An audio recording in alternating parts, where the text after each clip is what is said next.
We often think of land ownership and use in America as fairly static, but what if I told you there's a quiet revolution happening right under our feet? Mm.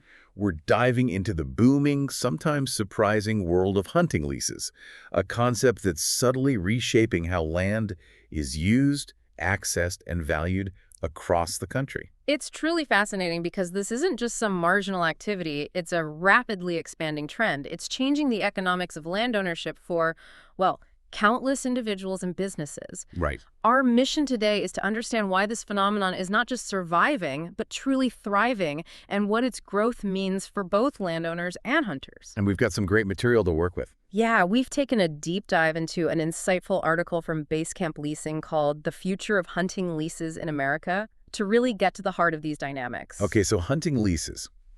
We often think of this as maybe a modern trend, but how far back does this idea actually go? Has it always been this widespread? That's a great question because it actually has pretty deep roots. Hunting leases first emerged way back in the early 1900s. Oh, really? The early 1900s? Yeah, primarily down in the South, particularly Texas is often cited, and then it sort of gradually spread from there. Huh.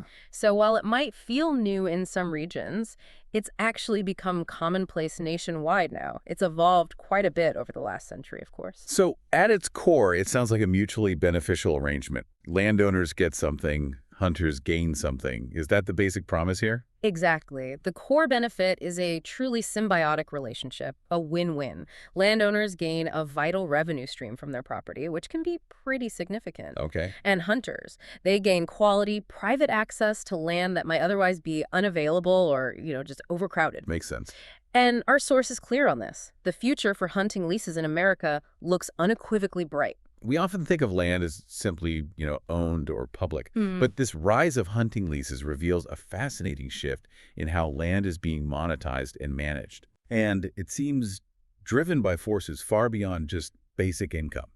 So if this concept is spreading, what are the underlying currents driving landowners to embrace it, beyond just the obvious cash? Well, yeah, it turns out some of the motivations are quite surprising. Okay. To start, there's just a growing awareness of the hunting lease concept itself. Oh, okay. While it's been common in the South for, nearly a century, it's still a relatively new idea in the Northeast, pretty novel in the Midwest, and even kind of fresh out West. So people just didn't know about it in some places. Sort of. What's crucial here is how digital platforms and, frankly, changing landowner demographics have rapidly accelerated this awareness. It's essentially democratizing access to the concept for many. That's a really interesting point about democratizing the idea itself. Does that mean landowners in these previously